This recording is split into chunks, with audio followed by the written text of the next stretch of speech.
కార్యకర్తల్ని బలోపేతం చేయడానికి మరి మీరు మండల నాయకులుగా మీరు ఏం చేయదలుచుకున్నారు? మా టీడీపీ నాయకత్వం చాలా బలంగా ఉన్నారు.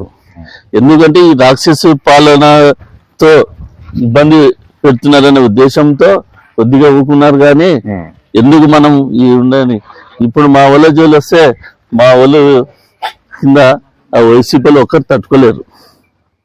ఎందుకంటే వీళ్ళ పాలన ప్రజలకు తెలుసాలనే ఉద్దేశంతో 4.5 సంవత్సరం మౌనంగా ప్రజలు కూడా మాకు చాలా ఘోరంగా ఇక్కడ అలా మాటలు జగన్ మాటలకి నమ్మి ఒక ఛాన్స్ అనే ఉద్దేశంతో ఆయన దానికి మేము కూడా అరే మేము ఏం తప్పు చేసినాం మనం ఊకునండి ప్రజలకు తెలుసాలనే ఉద్దేశంతో ఇప్పుడు అందరూ తెలుసుకున్నారు.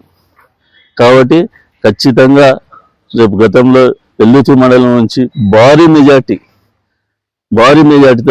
జరగడం జరుగుతుంది. అదేవిధంగా వైసీపీ నాయకులు కూడా అందరు ఫోన్లు చేస్తున్నారు మాకు, మేము వస్తామని. మేమెందుకంటే వాళ్ళు ఎవరైనా చెడ్డ పని చేసి మా మీద ఎందుకు, మాకు ఉన్న క్యాడర్ మా బాగుంది సరే వస్తే మీరు మాకు వాళ్ళు ఏం చెప్తున్నారు, అధికారం చంద్రబాబు నాయుడు ఉంటేనే పిల్లలు బాగుపడతారు, పిల్లల భవిష్యత్తు బాగుపడుతుంది అనే ఉద్దేశంతో వాళ్ళు కూడా చెప్పడం జరుగుతుంది.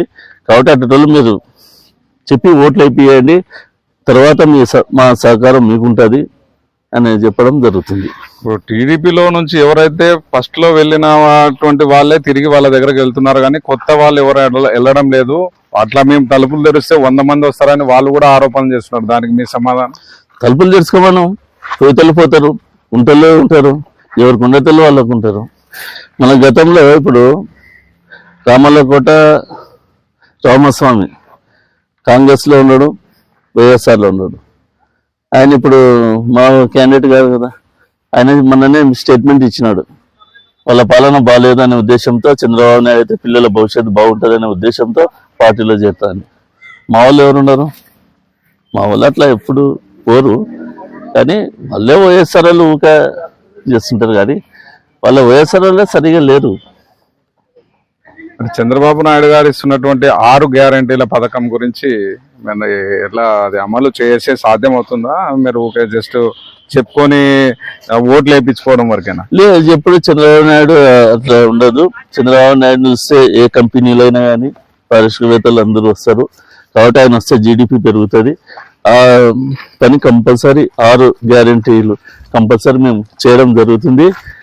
కంపల్సరీ మాట ఇచ్చిన దానికి తప్పే ప్రసక్తి లేదు. మా లోకేష్ బాబు కానీ, మా చంద్రబాబు నాయుడు కానీ, మా శ్యాంబాబు కానీ కంపల్సరీ పని చేయడం జరుగుతుంది. మరి టీడీపీ కార్యాలయం చాలా గొప్పగా స్థాపించారు.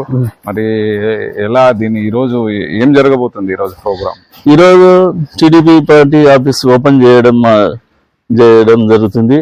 అదేవిధంగా శివరాత్రి బ్రహ్మగుండంకి మా నాయకుడు వస్తున్నాడు, అక్కడ కూడా పోయి అక్కడ అల్పాహారం ప్రజలకు అందరికీ పెట్టేయడం జరుగుతుంది. తీసుకుని దర్శనం చేసుకుని స్వామిని దర్శనం ఆశీస్సులు తీసుకొని ఆయనని మాకు చల్లగా చూడమని కోరడం జరుగుతుంది.